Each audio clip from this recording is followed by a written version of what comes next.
O racismo como arma ideológica de dominação. Publicado no novacultura.info em 20 de novembro de 2024.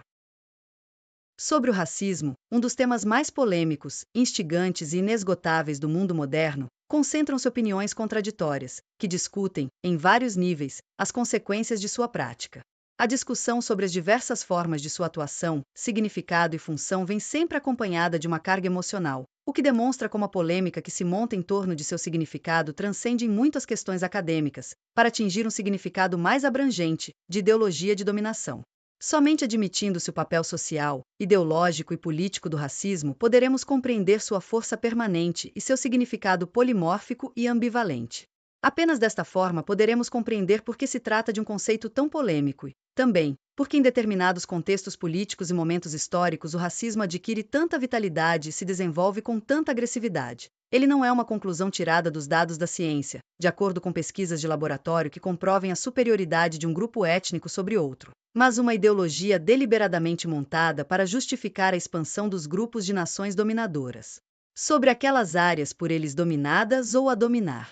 Expressa, portanto, uma ideologia de dominação, e somente assim pode-se explicar a sua permanência como tendência de pensamento.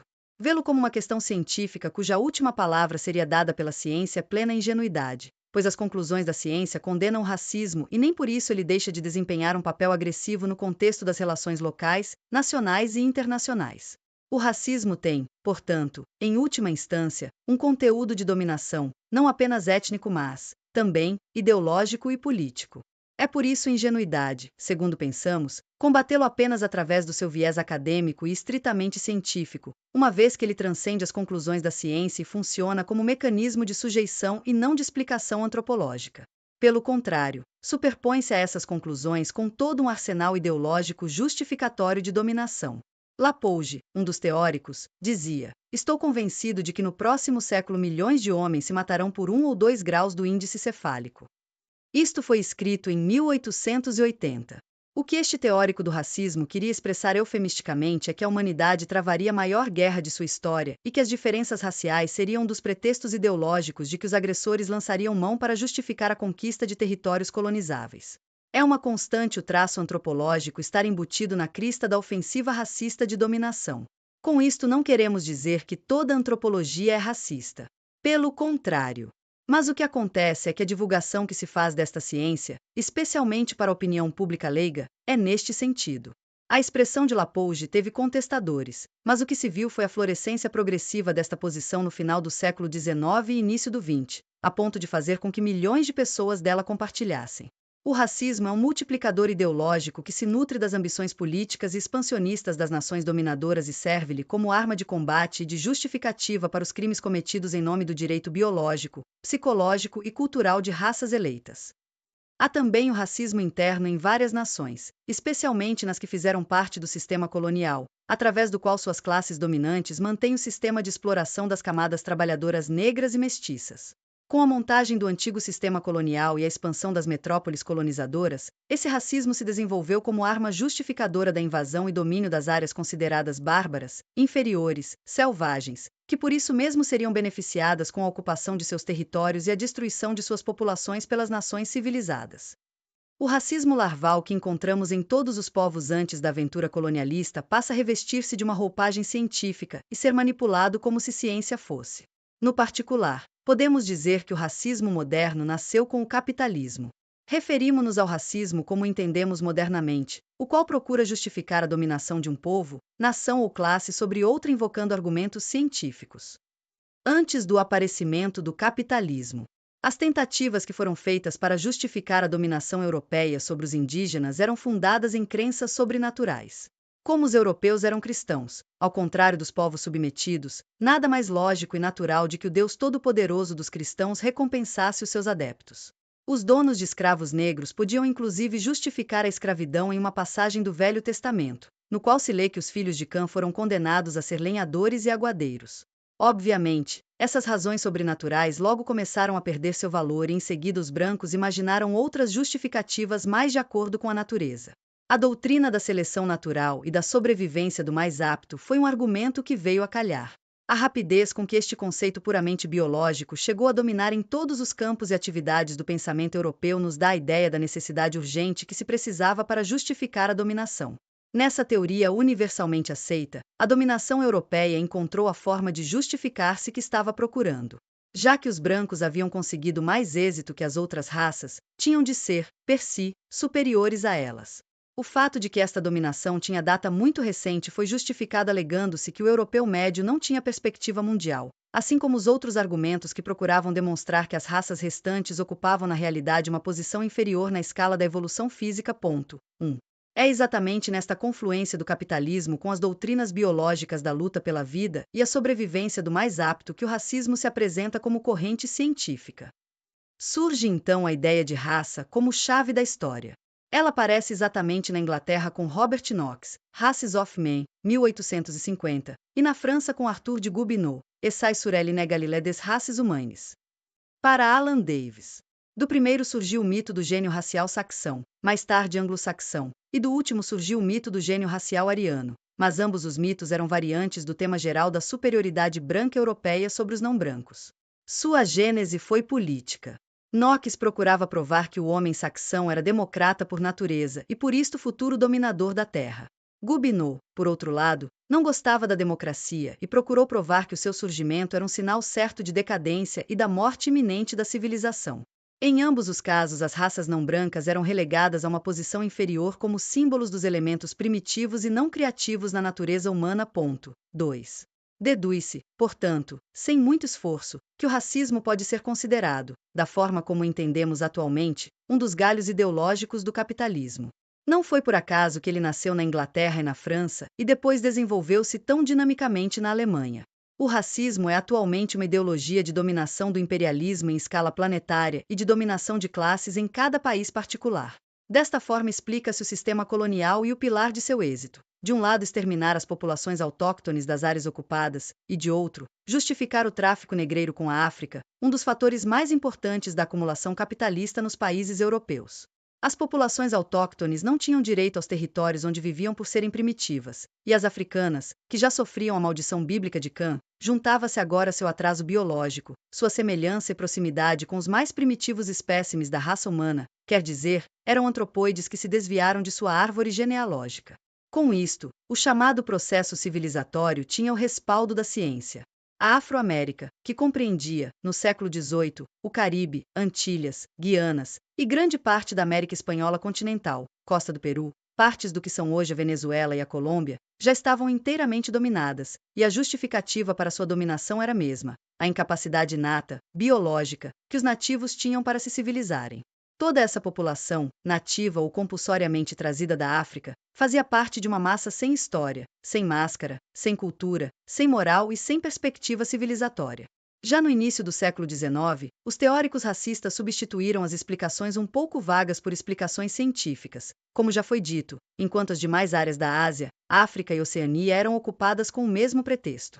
Foi a época áurea da antropometria, quando Gobineau, Ammon, Broca, Levi e Quatrefages desenvolviam pesquisas no sentido de saber se os habitantes das cidades eram superiores, por questões biológicas, aos camponeses pela sua capacidade craniana, se os nórdicos eram superiores aos alpinos, ou como queria Levi, se os mediterrâneos eram superiores a outras raças europeias. Tais conclusões eram baseadas em pesquisas históricas, na mensuração de crânios e esqueletos, na medição de índices cefálicos e na capacidade craniana de cada grupo pesquisado. Tudo isto, no entanto, representava, em última instância, as contradições e os conflitos das nações europeias em luta pela dominação continental. Convém notar que alguns deles, como é o caso de Gobineau, chegaram às suas conclusões antes de terem lido A Origem das Espécies, de Darwin, que surgiu em 1859 e deu novo alento a essas hipóteses com sua teoria da sobrevivência do mais apto, criando a escola do darwinismo social. Como diz uma antropóloga, havia-se descoberto uma razão científica que santificava o velho axioma: o poder faz o direito. Por outro lado, entrava-se na época aguda do colonialismo e das disputas pelos territórios conquistados ou a serem conquistados. Afirmou Ruth Benedict.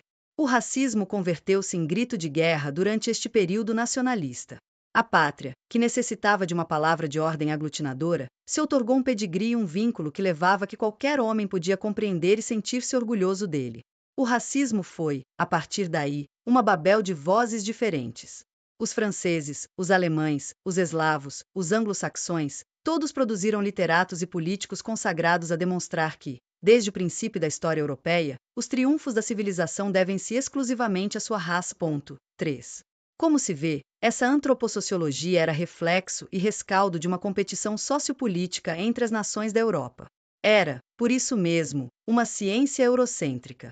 Com a instalação e o dinamismo do sistema colonial e seu desdobramento imperialista, ela se estende ao resto do mundo e aí procura ter uma visão mais abrangente e sistemática, unindo todas as diferenças étnicas europeias em um bloco compacto. O branco que passa a se contrapor ao restante das populações não civilizadas, dependentes e racialmente diversas das matrizes daquele continente. Não se cogita mais nas diferenças entre o nórdico, o alpino, o mediterrâneo, que passam a ser, de modo genérico, componentes da raça branca. E esta raça tinha, por questões de superioridade biológica, o direito de tutelar os demais povos. A partilha da África, feita por Bismarck na Alemanha, entre 15 de novembro de 1884 e 26 de fevereiro de 1885, criou uma trégua entre as nações conquistadoras, e com isso o mundo ficou dividido entre os brancos civilizados europeus e os povos não brancos bárbaros e selvagens. Civilizados que mandam e bárbaros que obedecem. Ordenado colonialismo, através do racismo, as nações dominantes sentiram-se à vontade para o saque às colônias e para as razzias mais odiosas nas reuniões da Ásia, América Latina, África e Oceania e para agir contra todos os que compunham a multidão de desamparados e anônimos da história. Não só roubaram-lhes as riquezas, mas suas culturas, crenças, costumes, língua, religião, sistemas de parentesco e tudo que durante milênios esses povos construíram, estruturaram e dinamizaram. As explicações eram fáceis e já vinham pré-fabricadas pela sociologia antropológica desenvolvida na Europa para dar aparência de verdade científica ao crime. A própria opinião pública liberal ou pretensamente humanista europeia achava essa expoliação natural e defendia o direito dos ditos civilizados de tutelarem os povos colonizados. Renan, neste sentido, escreveu: a regeneração das raças inferiores pelas raças superiores está dentro da ordem providencial da humanidade. O homem do povo é quase sempre, entre nós, um nobre renegado. Sua mão pesada é mais acostumada ao manejo da espada do que ao utensílio servil. Prefere bater-se a trabalhar, isto é, regressa ao seu primeiro estado. Regem império populus, eis a sua vocação.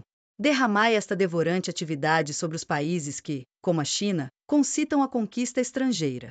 Dos aventureiros que desinquietam a sociedade europeia, fazem um versacrum, um enxame como dos francos, dos lombardos, dos normandos, e cada qual estará no seu papel. A natureza gerou uma raça de operários, é a raça chinesa, de uma maravilhosa destreza de mão e quase nenhum sentimento de honra. Governai-a com justiça, cobrando-lhe pelo benefício de tal governo um amplo erário em proveito da raça conquistadora, e ela ficará satisfeita. Uma raça de trabalhadores da terra é o negro, sede para ele bom e humano e tudo estará em ordem. Uma raça de senhores e soldados é a raça europeia. Que se reduz esta nobre raça a trabalhar no ergástulo como os negros e os chineses e ela revolta-se. Entre nós todo revoltado é, mais ou menos, um soldado que errou de vocação, um ser feito para a vida heroica e que constrangeram a uma tarefa contrária à sua raça, mau operário, soldado bom demais.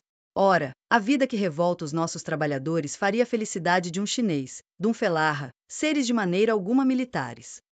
Que cada um faça aquilo para que nasceu e tudo correrá bem. 4. Os europeus, arianos, mediterrâneos, alpinos etc., neste contexto eram os brancos.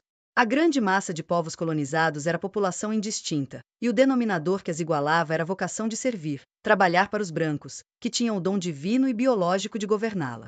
Com a passagem do colonialismo para o imperialismo, neocolonialismo, o racismo é remanejado na sua função instrumental. As metrópoles passam a ver as áreas coloniais como habitadas por povos indolentes, incuravelmente incapazes de criar uma poupança interna que os elevasse ao nível dos países brancos, que tinham estes predicados e se desenvolveram, ao contrário do mundo não branco, que por esta razão permanece subdesenvolvido. A teoria do pensamento pré-lógico desses povos, criada por L. Lévi-Brou, condenava-os a uma posição de dependência circular, porque eram atrasados em consequência de sua própria estrutura psicológica, sendo refratários e impermeáveis à experiência e à razão e essencialmente religiosos. Estabelecia-se, assim, uma divisão estanque entre os povos dominados e os dominadores, pois esse pré-logismo impedia-os de passar da economia natural para a economia monetária, lógica, levada pelos dominadores. 5. Neste sentido, K. Marx e F. Engels escreveram, em 1848. Devido ao rápido desenvolvimento dos instrumentos de produção e dos meios de comunicação, a burguesia arrasta na corrente da civilização até as nações mais bárbaras. Os baixos preços de seus produtos são artilharia pesada que destrói todas as muralhas da China e faz capitular os bárbaros mais tenazmente hostis aos estrangeiros. Sob pena de morte, ela obriga todas as nações a adotar o modo burguês de produção. Numa palavra, modela o mundo à sua imagem. 6. O imperialismo multiplica as formas do racismo, moderniza-o na medida em que a necessidade de uma arma de dominação mais sofisticada. Segundo a teoria de L. Levi-Bru, como éramos pré-lógicos, os movimentos de libertação que se dinamizavam nas regiões colonizadas ou dependentes não eram políticos, mas etnocêntricos, chauvinistas, xenófobos, nacionalistas ou messiânicos, ou seja, eram movimentos pré-políticos. Embora o conceito de movimentos pré-políticos tenha sido cunhado por um historiador grandemente ligado ao pensamento marxista, J. Hobsbawm, acreditamos que ele seja eurocêntrico, elitista e uma forma neoliberal de analisar e interpretar a dinâmica social.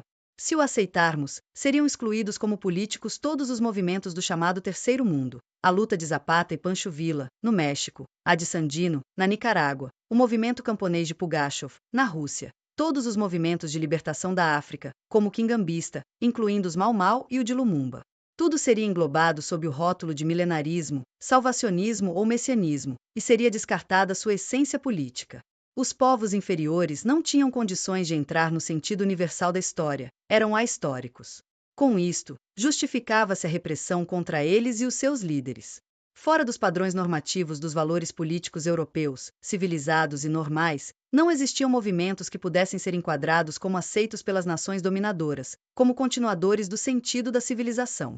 As próprias lutas de libertação nacional eram, como acontece até hoje, consideradas revoltas intertribais, movimentos atípicos e perturbadores do processo civilizatório. Não tínhamos acesso à história, à civilização e à igualdade de direitos. A nossa inferioridade congênita e inapelável, biológica e psicológica, nos reduzia a satélites do processo civilizatório. A questão racial é essencialmente política e não apenas científica. Tudo isto era respaldado por uma intelectualidade que se apresentava como tutora do conhecimento, do saber, ao mesmo tempo, assessora dos mentores metropolitanos. Como vemos, a chamada questão racial não pode ser compreendida se a interpretarmos como uma questão meramente científica, cuja solução será encontrada pelos antropólogos entre as quatro paredes de um laboratório ou nas salas de congressos de especialistas. Pelo contrário, devemos partir de uma posição crítica radical, através da reformulação política, da modificação dos polos de poder, especialmente das áreas do chamado Terceiro Mundo. É uma situação que ficará sempre inconclusa se não a analisarmos como um dos componentes de um aparelho de dominação econômica, política e cultural. No caso da América Latina, o racismo, como ideologia do colonialismo, penetrou fundo no pensamento da elite intelectual colonizada. Todo o arsenal científico que vinha da Europa sobre a questão racial era aqui repetido sem ser filtrado, não porque fosse a última palavra da ciência, mas porque já vinha com o julgamento das metrópoles. No lado oposto expressava-se uma visão democrática e não racista do problema. Esta corrente progressista era desacreditada pela inteligência colonizada. O cientista russo Chernyshevsky, por exemplo, escreveu que os escravistas eram pessoas da raça branca, os cativos eram negros. Por isso a defesa da escravidão nos tratados científicos tomou a forma da teoria da diferença radical entre as diferentes raças humanas. E Jean Finot, em seu livro Preconceito Racial, declarou que as raças como categorias irredutíveis existem somente como ficções nos nossos cérebros. E mais, as diferenças culturais existem e foram assinaladas neste livro, porém somente são produtos transitórios, como resultado de circunstâncias externas, e desaparecerão do mesmo modo. 7. No entanto, essas conclusões antirracistas eram consideradas heresias científicas. Silvio Romero, depois de citar o antropólogo alemão Lapouge, endossando-lhe a tese da superioridade do alemão em relação ao francês, escreve sobre o pensamento de Finot. Fugir das tolices do russo que se assina Finot, e cujo nome antigo é João Finkelhaus, literato de segunda ordem, ignorantíssimo em antropologia e ciência em geral. 8. Mas não era somente Silvio Romero quem endossava o racismo no Brasil da época. E convém esclarecer que estávamos em pleno processo abolicionista e os escravistas e senhores de escravos tinham, como um dos suportes que legitimava a escravidão, a inferioridade biológica e cultural do africano. Euclides da Cunha, outro importante representante de nossa cultura dominante, repetia o mesmo pensamento racista. Sua posição em relação ao mestiço e ao negro não deixa dúvidas. Estuda o negro afirmando que a raça dominada, negra, teve aqui dirimidas, pela situação social, as facilidades de desenvolvimento. Organização potente afeita a humanidade extrema. Sem as rebeldias do índio, o negro teve, sobre os ombros, toda a pressão da vida colonial. 9. Para ele o negro é a besta de carga, o filho das paisagens adustas e bárbaras. Palmares é grosseira odisseia e por isto a ação dos bandeirantes destruindo foi em benefício à nossa civilização. São vencidos e infelizes. O escravo negro é humilde, mesmo sendo quilombola, temeroso, aguilhoado à terra. São foragidos, a raça humilhada e sucumbida. Para ele a desigualdade racial era um fato provado ante as conclusões do evolucionismo. O negro, como vemos, era o componente de uma raça inferior. O índio, por seu lado, não tinha capacidade de se afeiçoar às mais simples concepções do mundo. E, quanto ao mestiço desses cruzamentos, no seu parênteses irritante não há lugar para ele, é um desequilibrado, de um desequilíbrio incurável, pois não há terapêutica para este embate de tendências antagonistas. 10. A ideologia do colonialismo era e ainda é alimentada por toda uma literatura racista que nos vinha, ou nos vem, das metrópoles colonizadoras, para nos interiorizar através da nossa própria autoanálise. O racismo brasileiro quer um país eugênico. Passada a fase da abolição, com sua conclusão negativa para a população negra, e concluído o golpe militar republicano, com a persistência das oligarquias agrárias, o racismo brasileiro procura novas roupagens científicas. Na Europa, o racismo entra em ascensão e transforma-se em força agressiva, agressividade que terá sua conclusão na vitória do nazismo na Alemanha. No Brasil, há uma recomposição ideológica do mesmo sentido. Essa tendência racista elitista de nossa intelectualidade tradicional se revigora. Na época da ascensão do nazismo e do fascismo, houve aqui no Brasil um trabalho ideológico racista feito pela nossa intelectualidade. Essa divulgação e essa prática concentrarão-se na Liga da Higiene Mental, que congregou grandes nomes da ciência. Jurandir Freire Costa, autor do livro História da Psiquiatria no Brasil, afirmou que o programa dessa entidade tinha como objetivo a intolerância e o obscurantismo. Fundada em 1923 e dedicada à prevenção de doenças mentais, longe de estabelecer uma abordagem científica de doença mental, adotava e enfatizava posições nitidamente ideológicas, elaborando propostas no sentido da adoção apaixonada e integral do arianismo, da superioridade racial, justamente as que prevaleceram na Alemanha nazista. Seus membros mais conspícuos passaram a defender na área profissional, e publicamente, a esterilização e a segregação perpétua de todos os indivíduos considerados loucos ou desequilibrados, segundo os critérios de sua avaliação. Daí passaram a pregar o mesmo destino para as pessoas de raça inferior, ainda segundo os padrões que adotavam e que definiam como tais os não-brancos puros. 11. Já se quis uma reforma eugênica dos salários, maiores para os brancos, menores para os negros. A pregação da Liga concentrou seus fogos particularmente na imigração. O Brasil deveria, nesse campo, adotar rigorosos critérios seletivos, em que se inseria a condenação à entrada de negros e asiáticos em nosso país, rebotalho de raças inferiores alegando que já nos bastavam os nordestinos, os híbridos e os planaltinos miscigenados com negros. Xavier de Oliveira, um dos membros da Liga, partidário do que entendia por eugenia, manifestava sua satisfação pela decadência incontestável e pela extinção não muito remota dos índios da Amazônia. A condenação ao fim próximo alcançava, também, os mestiços, cuja proibição de entrada no Brasil era recomendada pela Liga em 1928.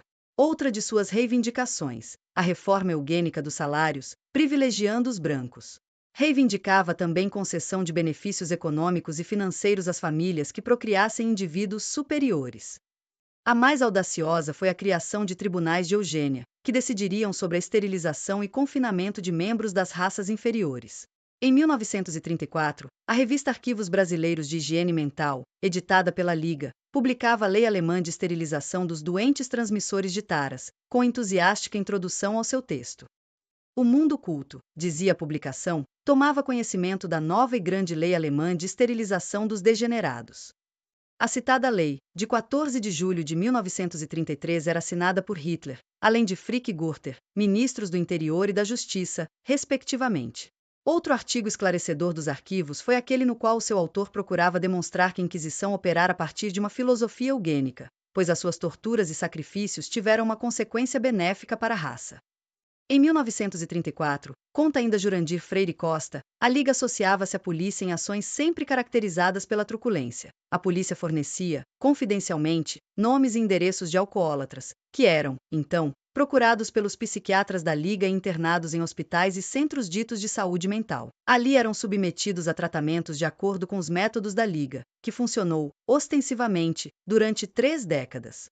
Nela pontificavam médicos de renome, particularmente psiquiatras. Representavam a ciência oficial, isto é, a ciência das classes dominantes, numa época em que o nazismo já se manifestava e apresentava a raça alemã como raça eleita.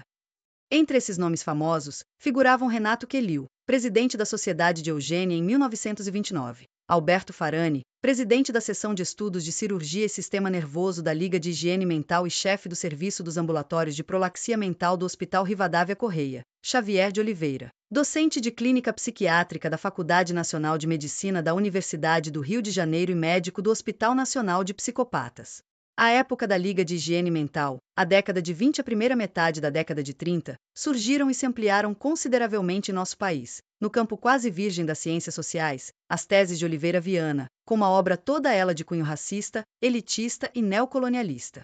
Assim como aconteceu na época de Silvio Romero, a produção cultural dominante espelhava a alienação social e, consequentemente, cultural a qual estava submetida. A obra de Oliveira Viana, em particular, é um marco significativo de como a intelectualidade brasileira deixava-se vergar ideologicamente e refletia em sua produção uma rejeição à sua própria condição de ser humano e social. Esta atitude representava, e atualmente ainda representa, uma negação e ou fuga de nosso ser étnico, cultural e político, expressa através de uma produção estimulada pelo neocolonialismo, em outras palavras, o imperialismo tecnocrático. Da derrota do nazismo ao aparecimento da Guerra Fria. Derrotado o nazismo, o pensamento de direita e especialmente o racismo entraram em recesso, e no âmbito das ciências biológicas e sociais houve toda uma rearticulação contra tais ideias. Foi o momento dos grandes pronunciamentos dos antropólogos e sociólogos, que repuseram a questão racial em termos científicos.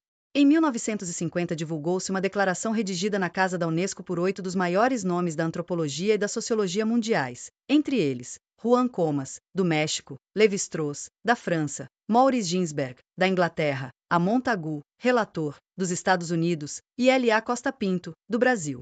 Nas suas conclusões diziam: os antropólogos só podem estabelecer classificação racial sobre características puramente físicas e fisiológicas.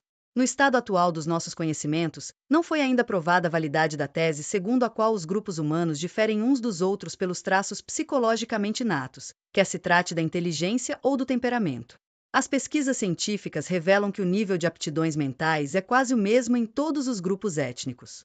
Os estudos históricos e sociológicos corroboram a opinião segundo a qual as diferenças genéticas não têm importância na determinação das diferenças sociais e culturais existentes entre diferentes grupos da espécie Homo sapiens, e as mudanças sociais e culturais no seio de diferentes grupos foram, no conjunto, independentes das modificações na sua constituição hereditária. Vimos produzirem-se transformações sociais consideráveis que não coincidem de maneira alguma com as alterações de tipo racial. Nada prova que a mestiçagem, por si própria, produza maus resultados no plano biológico. No plano social, os resultados, bons ou maus, que alcançou são devido a fatores de ordem social. Todo indivíduo normal é capaz de participar da vida em comum, compreender a natureza dos deveres recíprocos e respeitar as obrigações e os compromissos mútuos. As diferenças biológicas que existem entre os membros de diversos grupos étnicos não afetam de maneira nenhuma a organização política ou social, a vida moral ou as relações sociais. Enfim, as pesquisas biológicas vêm escorar a ética da fraternidade universal, pois o homem é, por tendência inata, levado à cooperação e, se este instinto não encontra em que se satisfazer, indivíduos e nações padecem igualmente por isso. O homem é por natureza um ser social, que só chega ao pleno desenvolvimento de sua personalidade por trocas com os seus semelhantes. Toda recusa de reconhecer este laço social entre os homens é causa de desintegração. É neste sentido que todo homem é o guardião de seu irmão. Cada ser humano é apenas uma parcela da humanidade, a qual está indissoluvelmente ligado. Depois deste documento saiu a Declaração de 1951, assinada por um grupo de antropólogos e geneticistas, que ampliava mais analiticamente o texto do primeiro, com as mesmas conclusões. Outro documento da Unesco, e nos parece que o último, redigido em Moscou, ainda é mais enfático na condenação ao racismo. No Brasil a reação não é diferente. Em 1935, surge o Manifesto dos Intelectuais contra o Preconceito Racial, em que se enfatiza o racismo como anticientífico. O movimento contra o preconceito racial visa apenas combater as influências estranhas a que nos querem arrastar para o turbilhão dos racismos truculentos, como também contribuir por todos os meios para o estudo dos problemas surgidos na própria formação étnica, tendo sempre em mira promover maior harmonia e mais fraternal cordialidade entre os elementos que se vão caldeando na etnia brasileira. Assinam o documento, entre outros, Roquete Pinto, Maurício de Medeiros, Arthur Ramos, Gilberto Freire, Hermes Lima, Leônidas de Rezende e Joaquim Pimenta. Em seguida, podemos citar o Manifesto contra o Racismo, da Sociedade Brasileira de Antropologia e Etnologia, que foi aprovado por aclamação no dia 3 de setembro de 1942. O documento terminava nos seguintes termos: queremos oferecer a todo mundo civilizado a nossa magnífica filosofia no tratamento das raças como o maior protesto científico e humano e a maior arma espiritual contra as ameaças sombrias da concepção nazista da vida, este estado patológico de espírito que pretende envolver a humanidade numa espessa e irrespirável atmosfera de luto. Era a volta, também no Brasil, de uma ciência social que repudiava os postulados nazistas no julgamento das raças e a sua função e papel no processo civilizatório. Já havia se realizado, nessa ocasião, 2 congressos afro-brasileiros, o primeiro em Recife, em 1934, por iniciativa de Gilberto Freire, e o segundo em Salvador, em 1937, por iniciativa de Edson Carneiro. Nos anais de ambos, podemos ver a preocupação de muitos congressistas em relação ao problema racial e o seu dilema no Brasil. Dos anais do primeiro, podemos destacar as comunicações de Mário de Andrade, Alfredo Brandão, Gilberto Freire, Adhemar Vidal, Juvelino M. de Camargo Júnior, Mário Melo, Rui Coutinho, Rodrigues de Carvalho e outros. Nesses autores nota-se a preocupação de descartar a inferiorização do negro, via fatores biológicos, inatos, e ressaltar a escravidão como causa de nosso atraso. No segundo congresso, vemos a preocupação de Edson Carneiro, Arthur Ramos, Donald Pierson, Aidano do Couto Ferraz, Alfredo Brandão e Jorge Amado, cada um a seu modo procurando encaminhar o tema no mesmo sentido. No terceiro congresso, realizado em 1982, as intervenções de Décio Freitas, Raimundo de Souza Dantas, Clóvis Moura, Gilberto Freire e outros vão na direção de reabilitar o processo miscigenatório e destacar a participação social do negro em nossa história, posição contrária dos eugenistas da década de 30, que consideravam este fenômeno um fator de degenerescência da sociedade brasileira. A postura democrática em relação ao problema racial, que teve nos antropólogos e sociólogos da Unesco a expressão mais lúcida, começa, em determinado momento, a ser contestada. 12. No plano político internacional, por outro lado, saía-se da política de colaboração dos 4 grandes vencedores da Segunda Guerra Mundial, Inglaterra, França, União Soviética e Estados Unidos, para o confronto da Guerra Fria. Assistia-se, ao mesmo tempo, os movimentos de libertação da África, dentro do processo de descolonização que se dinamizava. Nesse contexto político, iniciam-se os ataques às conclusões dos cientistas da Unesco. O mais relevante sintoma deste protesto e o que mais repercussão alcançou foi o de Arthur Jensen, professor de Psicologia Educacional da Universidade de Berkeley. Ele combate as conclusões da Declaração da Unesco de 1951 e a de 1964. Afirma textualmente: o fato de que diferentes grupos raciais neste país tenham origens geográficas largamente diferenciadas e tenham tido histórias largamente diferentes, o que o submeteu a diferentes pressões seletivas econômicas e sociais, faz com que seja altamente provável que seus acervos genéticos difiram em algumas características comportamentais geneticamente condicionadas, inclusive inteligência ou capacidade de raciocínio abstrato. Quase todo o sistema anatômico, fisiológico e bioquímico investigado apresenta diferenças raciais. Por que seria o cérebro uma exceção? Já o professor de psicologia da Universidade de Londres e entusiasta de Jensen, H.J. Zenk, baseando-se em testes de QI de jovens negros americanos, conclui pela existência de diferenças que, dentro da estrutura social atual, julgamentos de valor significam inferioridade. Este cruzamento de resultados de testes com resultados de pesquisas de geneticistas é uma forma deliberada de confundir os fatos e chegar-se a uma conclusão pré-estabelecida. Por outro lado, todos sabem que as técnicas de medir a inteligência pelo nível do QL são cada vez mais contestadas. A antropóloga Ruth Benedict, antes dos professores citados, já punha em dúvida essas técnicas, especialmente quando aplicadas sem os diferenciais culturais e sociais. Cita o exemplo de uma comparação feita entre brancos do Mississippi, Kentucky e Arkansas com negros de Nova York, Illinois e Ohio. O QI dos brancos do Sul é inferior ao QI dos negros do Norte. Os resultados foram os seguintes. Contra estes dados, H.J. Eisk conclui um de seus livros dizendo: o reconhecimento da natureza biológica do homem e o reconhecimento da desigualdade geneticamente determinada, associados inevitavelmente ao seu desenvolvimento, é um começo absolutamente necessário a qualquer tentativa de utilizar os métodos da ciência e a razão, no esforço destinado a nos salvar dos perigos, efetivamente reais com que nos defrontamos. 13. Racismo e determinismo genético. É exatamente em continuação a essa biologização da história e da sociedade que, na década de 70, surge uma nova ciência, a sociobiologia, sistematizada por Edward Wilson, da Universidade de Harvard, e assim definida. Uma ideologia biológica que, empenhada em provar que todo comportamento humano é determinado geneticamente, como nos animais, deu uma roupagem moderna ao velho darwinismo social. A partir daí, a bibliografia só faz aumentar a lista iniciada com Macaco Nu e a história natural da monogamia, do adultério e do divórcio, da antropóloga norte-americana Ellen Fisher, para quem há uma lei natural, inscrita em nossos genes, que molda o relacionamento afetivo e o acasalamento entre os seres da espécie humana. Outro livro deste gênero é Personas Sexuais, de Camille Paglia, que considera os papéis sexuais, o machismo e a feminilidade decorrentes apenas de nossa natureza biológica e não, também, das relações culturais, históricas, estabelecidas entre homens e mulheres, relações condicionadas pelas peculiaridades das épocas e dos lugares onde ocorreram. 14. Poderíamos citar mais de uma centena de obras da nova sociobiologia, mas o que se viu dá para perceber o renascimento do racismo via genética. O preocupante é que essas ideias não se exprimem apenas através de livros, mas de uma prática universitária na direção da dominação ideológica do conhecimento. Neste sentido, estava prevista, na Universidade de Maryland, a realização da conferência intitulada Fatores Genéticos no Crime, Descobertas, Usos e Implicações, cujo prospecto referia-se ao aparente fracasso do enfoque social para o crime e sugeria a realização de pesquisas genéticas para o desenvolvimento de métodos capazes de identificar e tratar quimicamente criminosos em potencial.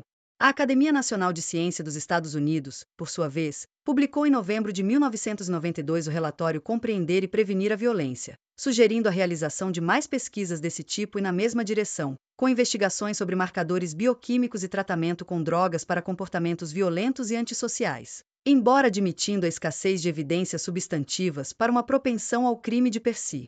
Como se pode ver, é a volta disfarçada aos métodos eugênicos dos cientistas do Terceiro Reich. Analisando tal situação, escreveu Patrick Bateson: as diferenças existentes entre as pessoas são muitas vezes pensadas como adaptações, como produtos da evolução darwiniana e, portanto, como atribuíveis a diferenças genéticas. Para o não-biólogo, diferença genética é sinônimo de inevitabilidade. O problema começa aí. As pessoas claramente exploradas ou oprimidas é dito que devem aceitar essa situação porque nada podem fazer para alterar os seus genes. Esse tipo de ideias, que penso não serem geralmente partilhadas pelos cientistas que parecem dar-lhes credibilidade, é agora parte de nossa vida política. Por esta razão, e talvez injustamente, o determinismo genético tornou-se o grande tema de muitas discussões públicas sobre sociobiologia. A ênfase no egoísmo e na luta pela existência na evolução biológica teve um efeito de continuação insidiosa na opinião pública. Bateson, 1989. A competição foi encarada como motor da atividade humana. A experiência nas universidades e nas artes é avaliada pelos mesmos parâmetros que supostamente resultam tão bem no campo do esporte ou na feira. Os indivíduos prosperam compelindo e vencendo. Esta visão da natureza humana, popular entre os políticos de direita, foi justificada pelo recurso à biologia, e os próprios biólogos foram, por sua vez, algo influenciados pelo movimento de opinião pública. Nenhum de nós sabe tudo, e a nossa tendência para as generalizações tolas está sujeita a rápida correção por outros cuja experiência tenha sido diferente.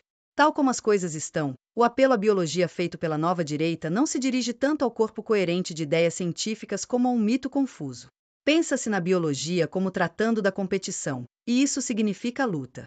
O conceito darwiniano da sobrevivência diferencial nutre-se da crença na importância do individualismo. 15. Discutindo o lado ético da aplicação da sociobiologia ou da biologia em particular, escreveu Hilton Japiaçu. Aliás, nos dias de hoje, parece inegável o impacto social na biologia sobre a vida de cada um de nós. Ela não constitui apenas uma pesquisa sem freios da verdade, isenta de toda e qualquer crítica política ou moral. Já se foi o tempo em que se podia declarar, como H.R. Oppenheimer, um dos responsáveis pela construção das primeiras bombas atômicas, que nosso trabalho mudou as condições da vida humana, mas a utilização feita dessas mudanças é uma questão dos governos, não dos cientistas. Ora, a palavra de ordem verdade pelo amor à verdade torna-se hoje insustentável. Porque a ciência não é mais e tampouco pode ser considerada um domínio da exclusiva competência dos cientistas. Os trabalhos dos microbiologistas, por exemplo, que decodificaram as moléculas de ADN, dão-nos a esperança de um controle genético de numerosos males surgidos no nascimento. Mas essas pesquisas já foram utilizadas, como testemunham os cientistas americanos Zimmermann, Radinsky, Rothenberg e Myers, pelo governo dos Estados Unidos, para cultivar micróbios violentos destinados à guerra bacteriológica. Essa pesquisa conduz a uma produção genética capaz de gerar subpopulações variadas, que poderão ser utilizadas pelos que detêm o controle tecnológico. Essas subpopulações poderão compreender soldados combativos, robôs resistentes para executar as tarefas físicas peníveis, ou filósofos reis aos quais seriam transmitidos poderes hereditários. Autocritique de La Science, Sewell, 1975, ponto 16. Estamos nas fronteiras do admirável mundo novo, de Aldous Huxley, quando um dos seus personagens define felicidade. E esse, acrescentou sentenciosamente o diretor, é o segredo da felicidade e da virtude, gostar daquilo que se tem de fazer. Este é o propósito de tudo, fazer as pessoas amarem o destino social do qual não podem escapar. Estaríamos plenamente na era do determinismo genético. O mundo apresentado por Huxley pode ser o objetivo desses cientistas. Mas a biologia genética, via engenharia genética, tem objetivos ainda mais seletivos e ideologicamente racistas. Sobre a visão de radicalismo epistemológico dessa postura científica, escreveu Hilton Japiaçu. Os gigantescos progressos da biologia e da engenharia genética já tornaram possível uma outra forma de neo-eugenismo, desta feita bastante mais sofisticado. Diria que um neo-eugenismo fundado nas ciências biogenéticas já se anuncia, sem que possamos predizer de modo seguro quais serão as grandes opções para o futuro. O fato é que, nesse domínio, já existem sofisticados métodos permitindo a detecção dos maus genes, vale dizer, dos genes que, direta ou indiretamente, são responsáveis por certas doenças. Como nos lembra P. Twiller, quaisquer que sejam os limites atuais da ciência médica em matéria de diagnóstico e de terapêutica, criou-se uma situação nova. Doravante, é possível concebermos a longo prazo um gigantesco empreendimento de purificação do capital genético da humanidade, ou de certas populações. O que levanta numerosas questões ao mesmo tempo técnicas e éticas. Les Passions do Savoir, Fayard, 1988, p. 15.1, 17. Em outras palavras, os detentores dessa sofisticada tecnologia podem programar, por exemplo, a cor da humanidade ou de alguns grupos ou populações, de acordo com seus critérios de valor étnicos, considerados de maus genes. Se considerarmos a ideologia de quem monopoliza essa tecnologia, os negros e os não-brancos serão o objetivo desse projeto e tentarão projetar um mundo branco e de robôs. A Europa ergue um muro contra não-brancos e pobres. Além deste racismo, há aquele que está se disseminando de forma crescente e cada vez mais agressiva. Em todo o chamado Primeiro Mundo, capitalismo imperialista central, ele vem se afirmando, quer por legislações que tornam indesejáveis no seu território membros de determinadas etnias, quer pela incorporação por parte de partidos políticos que endossam essa ideologia e, finalmente, pelo comportamento irracional de grande parte da população desses países. Na Inglaterra, na França, na Áustria e especialmente na Alemanha, o racismo vem aumentando assustadoramente, especialmente neste último país, onde se manifesta através do neonazismo, cuja violência tem feito desaparecer centenas de vidas e cujos métodos de ação são idênticos aos de Hitler. Esses países começam a proteger-se dos genes maus, representados pelas populações não brancas em geral, que procuram invadir o recinto intocável das nações brancas. Esta ideologia racista cresce juntamente com a ideia da unificação da Europa. Há movimentos de extrema-direita por toda parte, como a Frente Nacional da França e os republicanos e neonazistas da Alemanha. Nos países nórdicos, como a Noruega, há parlamentares de extrema-direita ostensivamente racistas. Segundo Arlen Désir, para alguém eleger-se basta dizer, chega de árabes, jamaicanos e turcos. Na França, segundo ele, parte da população não aceita a fusão e a formação de uma nação plurinacional e sem barreiras. Esta resistência é sentida principalmente nas regiões fronteiriças, onde o discurso de Jean-Marie Le Pen, líder da Frente Nacional, tem forte penetração. Na Alemanha e na Suécia estão virando moda videogames distribuídos pela extrema-direita britânica, com sugestivos nomes Jogar em Reblinka ou Quando o gás tiver terminado o trabalho você terá ganho. 18. O jogador consegue pontos matando judeus, turcos, homossexuais e ecologistas ao som de Deutschland über alles, Alemanha acima de tudo. Estrofe glorificada por Hitler e depois da guerra suprimida do hino nacional alemão. Os ataques racistas se multiplicam e a ultradireita ganha terreno. Os governos da Comunidade Europeia mantêm leis discriminatórias contra os imigrantes dos países não europeus, apesar de lá se encontrarem há mais de 15 anos. Não é de estranhar que os jovens transformem o videogame em propaganda racista, pois não é apenas na Alemanha e na Suécia que a juventude assim se diverte. Na Áustria o fato se repete. Auschwitz total. Hitler superditador. Antiturcos à prova. Segundo Sandra Lacut, da France Press, de Viena. As escolas da Áustria e de outros países europeus foram invadidas por uma série de jogos de computador racistas e neonazistas, nos quais as crianças dirigem campos de extermínio de judeus ou compram gás para matar os imigrantes turcos. Um estudo realizado pelo Ministério de Educação revela que na cidade austríaca de Linz, onde Hitler passou parte de sua juventude, 39% dos jovens sabem que existem esses jogos neonazistas e 22% já o jogaram. Em Salzburgo, 1 em cada 5 jovens que tem um computador já viu publicidade neonazista em sua tela. Os videogames trivializam o Holocausto, assassinato em massa de judeus, ciganos, homossexuais, comunistas e dissidentes durante o nazismo, e incitam ao ódio contra os judeus e turcos. O jogo administrador de campo de concentração consiste em dirigir o campo de Treblinka, Polônia, e conseguir bastante dinheiro, por exemplo, arrancando os dentes de ouro dos judeus mortos, para adquirir o gás necessário para aniquilar os turcos. Outro, chamado Prova Ariana, coloca perguntas que revelam ao jogador seu grau de pureza racial. Aquele que for apenas meio ariano pode se desforrar matando comunistas. De acordo com o grau de impureza do sangue, o jogador pode ser varredor ou limpador de privadas. E o judeu é automaticamente atirado na câmara de gás. O que à primeira vista parece ser apenas um detalhe vem demonstrar até que nível a propaganda neonazista está se aproveitando da nova tecnologia e da comunicação avançada nos mesmos moldes de Hitler. Segundo o país, os alemães e os belgas, de acordo com pesquisas feitas pela Comunidade Europeia, são os cidadãos europeus que mais admitem os seus sentimentos racistas. Mas é na França e na Grã-Bretanha que a xenofobia e a violência racial se mostram mais intensas.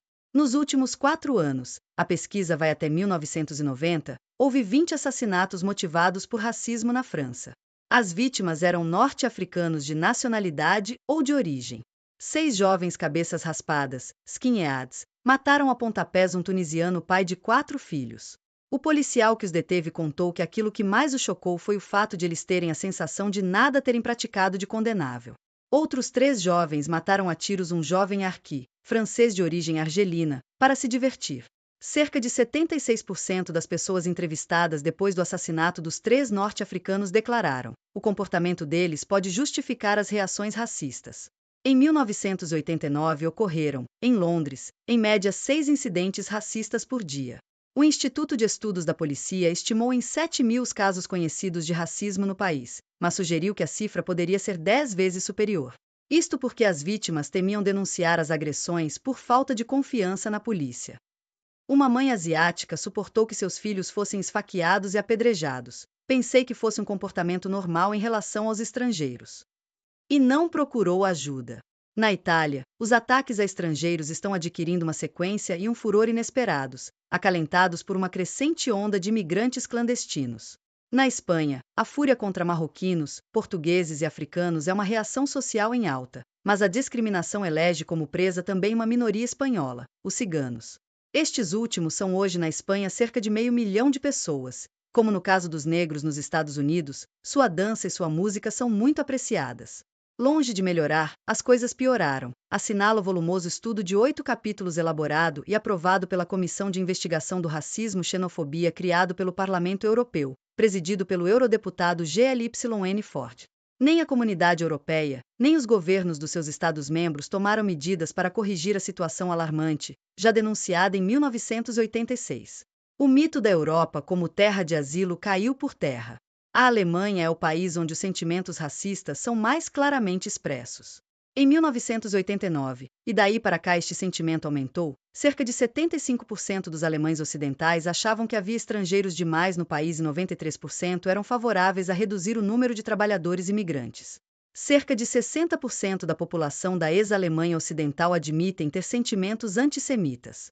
As pesquisas revelam, também, que 1/5 dos alemães tem ódio racial contra africanos e asiáticos e opiniões muito negativas sobre os turcos.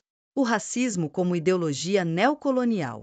Falta agora nos referirmos ao racismo político dos países do chamado Primeiro Mundo, capitalismo central, contra os países dependentes que fizeram parte do antigo sistema colonial, que não foi desmontado até hoje. Uma das particularidades é que são, em sua totalidade, países que têm populações não brancas. À medida que se aguçava a luta entre os Estados Unidos e a ex-União Soviética, os norte-americanos concentraram suas atividades de dominação nas áreas incluídas em seu leque de influências. Com o pretexto de combater a subversão, estabeleceram governos subalternos externamente e ditatoriais internamente. Como norma, ditaduras militares. Com isso consolidaram sua dominação neocolonial. Mas, por uma série de circunstâncias, na América Latina, Ásia, Oriente Médio e África houve movimentos que conseguiram se afastar de sua órbita. Por coincidência, movimentos de países que haviam participado da aventura colonial como dominados. Em outras palavras, surgiram principalmente em territórios onde houve o tráfico negreiro, a escravidão ou outras formas de trabalho compulsório típicas do sistema colonial. Grande parte de suas populações, ou melhor, de sua composição demográfica, é esmagadoramente não branca.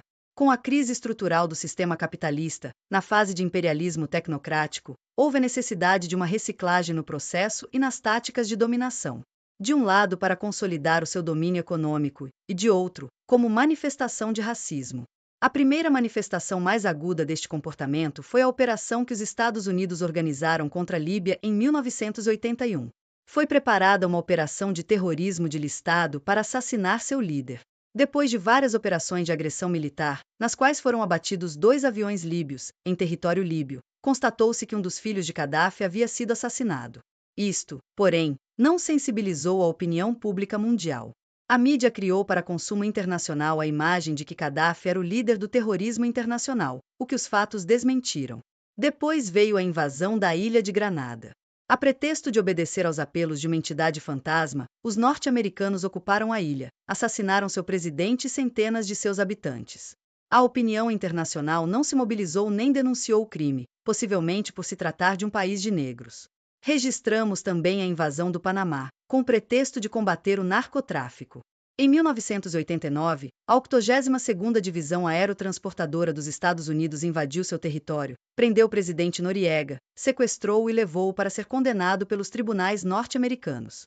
A intervenção norte-americana destruiu a economia do país, tentou extinguir o exército e colocou um de seus representantes como chefe de Estado. Mas a opinião pública não se emocionou. Pelo contrário, toda a imprensa mundial teceu elogios ao ato. O Panamá é também um país de negros, mestiços e índios. Por fim, os casos mais recentes, a Guerra do Golfo contra o Iraque, a invasão da Somália, a tentativa, que persiste, de ocupar o Haiti e os massacres de Ruanda passam como acontecimentos sem relevância. As razões apresentadas são de ação humanitária, restauração da democracia, combate ao narcotráfico, pois não cola mais o perigo comunista. É uma reciclagem hipócrita do antigo sistema colonial, que se reestrutura no neocolonialismo tecnocrático, racista. Para justificá-lo utilizam-se não só da sociobiologia, da engenharia genética e das hipóteses que procuram demonstrar a existência de raças inferiores, mas também de canhões, aviões e tanques de guerra. Estamos às vésperas do 3º milênio. Vamos entrar numa época em que as ordenações sociais serão radicalmente reformuladas. Nesse processo, as atuais nações atrasadas, dependentes e espoliadas, vindas do antigo sistema colonial, assumirão um papel novo, resgatando o passado de dominação. E o realinhamento social também será étnico, pois as raças não brancas habitam por herança desses sistemas regiões espoliadas. Este é o desafio do milênio que se avizinha e que não será outro senão a realidade do socialismo em dimensão planetária. Por Clóvis Moura. Na revista Princípios, em 1994. Notas. 1. Linton, R. Estúdio Del Hombre. México. Fundo de Cultura Econômica, 1942, p. 59. 2. Davis. Alain, a ideologia do racismo, em A Igreja e o Racismo. Rio de Janeiro, Vozes, 1982, pp 18-19. 3. Benedict. Ruth. Rasa, Ciência y Política. México. Fundo de Cultura Econômica, 1941, p. 26. 4. Citado por Aimé Césaire em discurso sobre o colonialismo. Lisboa, Sadacosia, 1974. 5. Aceitando a teoria de L. Lévi-Brul como científica, o escritor Jamil Al-Mansur Haddad assim procura caracterizar o homem brasileiro. O caráter primitivo do brasileiro aparece às vezes com outros nomes, porém ao primitivismo podem ser reconduzidos muitos dos cestros e taras nacionalmente citados. Acabamos por verificar no Brasil e pelos tempos afora um dos traços da mentalidade primitiva classicamente apontados em Lévi-Brul, a dificuldade de acreditar no invisível. O próprio Deus se viabiliza como as almas dos familiares. Daí a difusão extrema do espiritismo, principalmente prestigiadas as sessões de materialidade. O mesmo conceito poderia ter sido formulado por um Anchieta entre os nossos selvagens. Daí que desde os primórdios da nacionalidade, os elementos religiosos passaram a hibridar-se poderosamente de estratos profanos. E não só com os índios antropófagos como com brasileiros urbanos e civilizados. Aponta Lévi-Brul no primitivo, a ausência em princípio de qualquer sentido de ligação causal profunda. Aí a gênese de todo o nosso tremendo repositório de superstições e milagres, as salas cobertas de esvotos feitos de cera, pernas, pescoços e olhos às vezes sangrando, outras com tumores. Manifestações de primitivismo no predomínio do exterior sobre a essência, o cestro do fogo de artifício, do aparato, do farol. O que impressiona fundamentalmente Eubank são os nossos fogos de artifício. Rojões e buscapés num esplendor ígneo de fazer o norte-americano babar. Imaginemos que, se disser que somos realmente o país do farol, isto corresponderá a uma validade das mais estranhamente arraigadas da nossa psique mais íntima e mais tradicional. Preponderância do acessório em relação ao substancial. E do exterior em detrimento do profundo. Da cortiça em detrimento da medula. Amor, portanto, ao esplendor efêmero da fascinação inteiramente rápida, ofuscante mas transitória. E que marca todas as vicissitudes de nossa vida nacional. Haddad, Jamil Al-Mansur Eubank e a sua descoberta do Brasil, em Anhembi, ano 7º. N. Grau 78, maio de 1957. Pontos percentuais, 496, 504. 6. Marx. K. Engels. F. Le Manifeste Communiste. Paris, Alfred Costes, 1935. p. 62. Evidentemente, quando Marx e Engels usam o termo bárbaro, não há nenhum julgamento de valor na expressão. Referem-se a uma fase de periodização da civilização segundo o marxismo. É uma fase pré-capitalista, que Engels dividiu em 3 períodos. Barbárie inferior, que se inicia com a introdução da cerâmica. A fase média, que começa com a domesticação de animais, e no oeste da Europa, com cultivo de hortaliças por meio de irrigação e pelo emprego do tijolo, secado ao sol, e da pedra nas construções. E a fase superior, que se inicia com a fundição do minério de ferro e passa à civilização com a invenção da escrita alfabética e seu emprego nos registros literários. Nada tem a ver, portanto, com a conotação pejorativa que as nações capitalistas colonizadoras davam àqueles povos que eram por ela colonizados. Era uma classificação objetiva baseada na etapa do desenvolvimento cultural, uma das etapas pré-capitalistas da evolução da humanidade. Ver Engels, F. A origem da família, da propriedade privada e do Estado, e Marx. K. Engels, F. Obras escolhidas. São Paulo.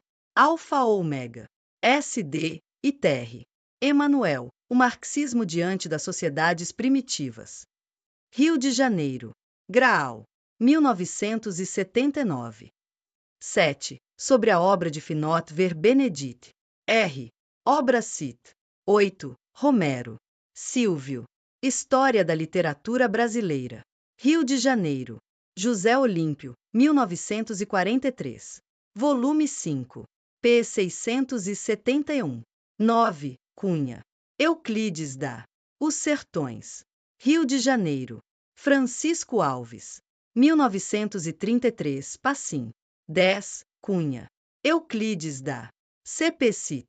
11. Este capítulo é resumo de um trabalho de Nelson Werneck Sodré, O Fascismo Cotidiano. Belo Horizonte. Oficina de Livros, 1990. 12. Ver Estudos Afro-Brasileiros, Prefácio de Roquete Pinto. Rio de Janeiro. Ariel. 1935, Novos Estudos Afro-Brasileiros, Gilberto Freire e Ali. Rio de Janeiro, Civilização Brasileira. 1937, O Negro no Brasil, vários autores. Rio de Janeiro, Civilização Brasileira, 1940, Os Afro-Brasileiros. Roberto Mota, org. Recife, Maçangana, 1985. 13, Eisenk, H.J. A Desigualdade do Homem, Rio de Janeiro. Zahar, 1979. P. 252. 14, Rui. José Carlos Iberst, Verônica, A Busca Infrutífera do Gene de Caim. Em Princípios N. Graus 29. Maio-junho de 1993. 15, Bateson. Patrick Sociobiologia e Política Humana. In Rose. Steven Iappignanesi, org. Para uma Nova Ciência. Lisboa. Gradina. 1989, pp. 105-106.